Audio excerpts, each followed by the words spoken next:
Chapter 8. The Ordination of Priests. God spoke to Moses.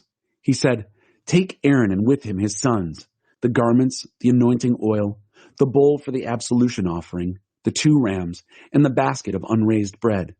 Gather the entire congregation at the entrance of the tent of meeting." Moses did just as God commanded him, and the congregation gathered at the entrance of the tent of meeting. Moses addressed the congregation. "This is what God has commanded to be done." Moses brought Aaron and his sons forward and washed them with water. He put the tunic on Aaron and tied it around him with a sash. Then he put the robe on him and placed the ephod on. He fastened the ephod with a woven belt, making it snug. He put the breastpiece on him and put the Urim and Thummim in the pouch of the breastpiece. He placed the turban on his head with the gold plate fixed to the front of it, the holy crown, just as God had commanded Moses. Then Moses took the anointing oil and anointed the dwelling and everything that was in it, consecrating them. He sprinkled some of the oil on the altar 7 times, anointing the altar and all its utensils, the wash basin and its stand, consecrating them. He poured some of the anointing oil on Aaron's head, anointing him, and thus consecrating him. Moses brought Aaron's sons forward and put tunics on them, belted them with sashes, and put caps on them, just as God had commanded Moses. Moses brought out the bowl for the absolution offering. Aaron and his sons placed their hands on its head. Moses slaughtered the bull and altar by smearing the blood on each of the horns of the altar with his finger. He poured out the rest of the blood at the base of the altar. He consecrated it so atonement could be made on it. Moses took all the fat on the entrails and the lobe of liver and the 2 kidneys with their fat and burned it all on the altar. The bowl with its hide and meat and guts he burned outside the camp, just as God had commanded Moses. Moses presented the ram for the whole burnt offering. Aaron and his sons laid their hands on the head of the ram. Moses slaughtered it and splashed the blood against all sides of the altar. He cut the ram up into pieces and then burned the head, the pieces, and the fat. He washed the entrails and the legs with water and then burned the whole ram on the altar. It was a whole burnt offering, a pleasing fragrance, a gift to God, just as God had commanded Moses. Moses then presented the 2nd ram, the ram for the ordination offering. Aaron and his sons laid their hands on the ram's head. Moses slaughtered it and smeared some of its blood on the lobe of Aaron's right ear, on the thumb of his right hand, and on the big toe of his right foot. Then Aaron's sons were brought forward, and Moses smeared some of the blood on the lobes of their right ears, on the thumbs of their right hands, and on the big toes of their right feet. Moses threw the remaining blood against each side of the altar. He took the fat tail, all the fat that was on the entrails, the lobe of the liver, the 2 kidneys with their fat, and the right thigh. From the basket of unraised bread that was in the presence of God, he took 1 loaf of the unraised bread made with oil and 1 wafer. He placed these on the fat portions and the right thigh. He put all this in the hands of Aaron and his sons, who waved them before God as a wave offering. Then Moses took it all back from their hands and burned them on the altar on top of the whole burnt offering. These were the ordination offerings, a pleasing fragrance to God, a gift to God. Then Moses took the breast and raised it up as a wave offering before God. It was Moses' portion from the ordination offering ram, just as God had commanded Moses. Moses took some of the anointing oil and some of the blood from the altar and sprinkled Aaron and his garments, and his sons and their garments, consecrating Aaron and his garments and his sons and their garments. Moses spoke to Aaron and his sons. "Boil the meat at the entrance of the tent of meeting and eat it there with the bread from the basket of ordination, just as I commanded, saying, Aaron and his sons are to eat it. Burn up the leftovers from the meat and bread. Don't leave through the entrance of the tent of meeting for the 7 days that will complete your ordination. Your ordination will last 7 days. God commanded what has been done this day in order to make atonement for you. Stay at the entrance of the tent of meeting day and night for 7 days. Be sure to do what God requires, lest you die. This is what I have been commanded." Aaron and his sons did everything that God had commanded. Moses.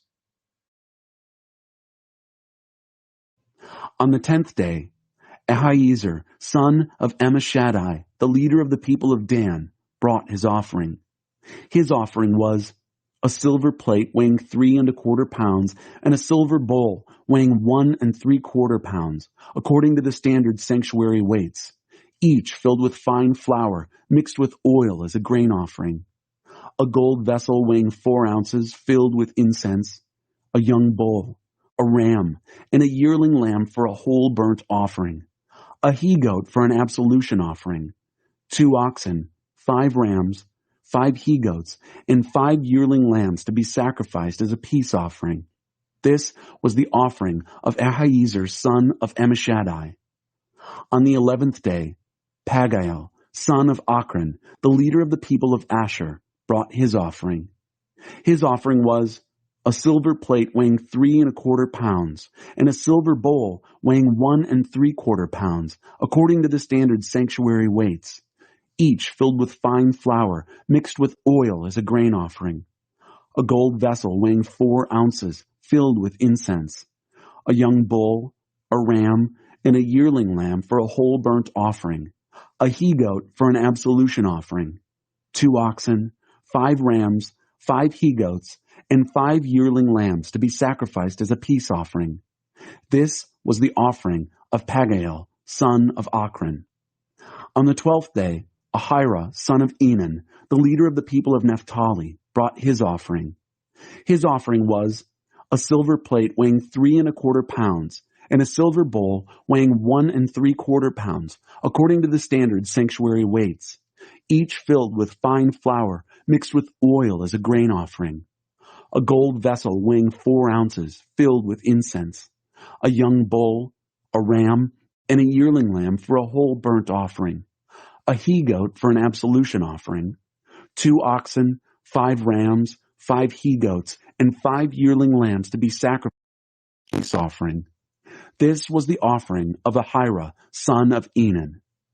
These were the dedication offerings of the leaders of Israel for the anointing of the altar: 12 silver plates, 12 silver bowls, 12 gold vessels. Each plate weighed 3¼ pounds, and each bowl 1¾ pounds. All the plates and bowls together weighed about 60 pounds, using the official sanctuary weight. The 12 gold vessels filled with incense weighed 4 ounces each, using the official sanctuary weight. Altogether, the gold vessels weighed about 3 pounds. The sum total of animals used for the whole burnt offering together with the grain offering: 12 bulls, 12 rams, 12 yearling lambs. For the absolution offering, 12 he-goats. The sum total of animals used for the sacrifice of the peace offering: 24 bulls, 60 rams, 60 he-goats, 60 yearling lambs. These were the offerings for the dedication of the altar after it was anointed. When Moses entered the tent of meeting to speak with God, he heard the voice speaking to him from between the 2 angel cherubim above the atonement cover on the chest of the testimony. He spoke with him. Chapter 8. The Lights. God spoke to Moses in the wilderness of Sinai in the 1st month of the 2nd year after leaving Egypt. Have the people of Israel celebrate Passover at the set time. Celebrate it on schedule on the evening of the 14th day of this month, following all the rules and procedures. Moses told the people of Israel to celebrate the Passover, and they did, in the wilderness of Sinai at evening of the 14th day of the 1st month. The people of Israel did it all just as God had commanded Moses. But some of them couldn't celebrate the Passover on the assigned day because they were ritually unclean on account of a corpse. So they presented themselves before Moses and Aaron on Passover and told Moses, "We have become ritually unclean because of a corpse. But why should we be barred from bringing God's offering along with other Israelites on the day set for Passover?" Moses said, "Give me some time. I'll find out what God says in your circumstances." God spoke to Moses. "Tell the people of Israel, if one or another of you is ritually unclean because of a corpse, or you happen to be off on a long trip, you may still celebrate God's Passover. but celebrate it on the 14th day of the second month at evening. Eat the lamb together with unraised bread and bitter herbs. Don't leave any of it until morning. Don't break any of its bones. Follow all the procedures. But a man who is ritually clean and is not off on a trip and still fails to celebrate the Passover must be cut off from his people because he did not present God's offering at the set time. That man will pay for his sin. Any foreigner living among you who wants to celebrate God's Passover is welcome to do it, but he must follow all the rules and procedures. The same procedures go for both foreigner and native-born. God spoke to Moses in the wilderness of Sinai at the tent of meeting on the first day of the second month in the second year after they had left Egypt. He said, "Number the congregation of the people of Israel by clans and families, writing down the names of every male.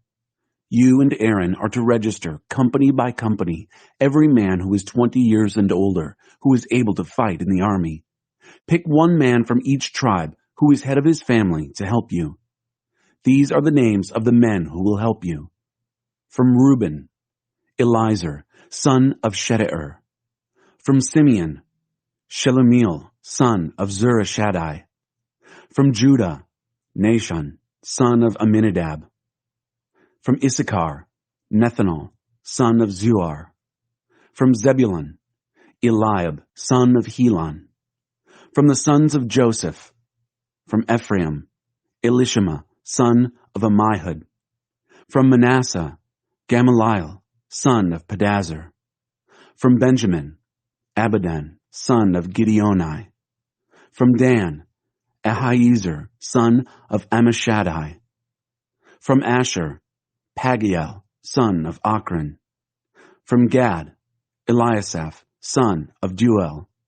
From Naphtali, Ahira, son of Enan. These were the men chosen from the congregation, leaders of their ancestral tribes, heads of Israel's military divisions.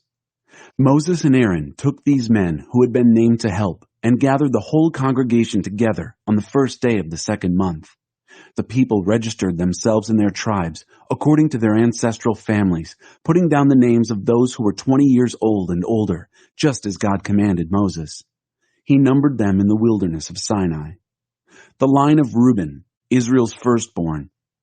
The men were counted off, head by head, every male 20 years and older who was able to fight in the army, registered by tribes according to their ancestral families. The tribe of Reuben numbered 46,500. The line of Simeon. The men were counted off head by head, every male 20 years and older who was able to fight in the army, registered by clans and families. The tribe of Simeon numbered 59,300. The line of Gad. The men were counted off head by head, every male 20 years and older who was able to fight in the army, registered by clans and families. The tribe of Gad numbered 45,650. The line of Judah. The men were counted off head by head, every male 20 years and older who was able to fight in the army, registered by clans and families. The tribe of Judah numbered 74,600. The line of Issachar. The men were counted off head by head, every male 20 years and older who was able to fight in the army, registered by clans and families. The tribe of Issachar numbered 54,400. The line of Zebulun. The men were counted off head by head, every male 20 years and older who was able to fight in the army, registered by clans and families. The tribe of Zebulun numbered 57,400. The line of Joseph. From son Ephraim, the men were counted off head by head, every male 20 years and older who was able to fight in the army, registered by clans and families. The tribe of Ephraim numbered 40,500. And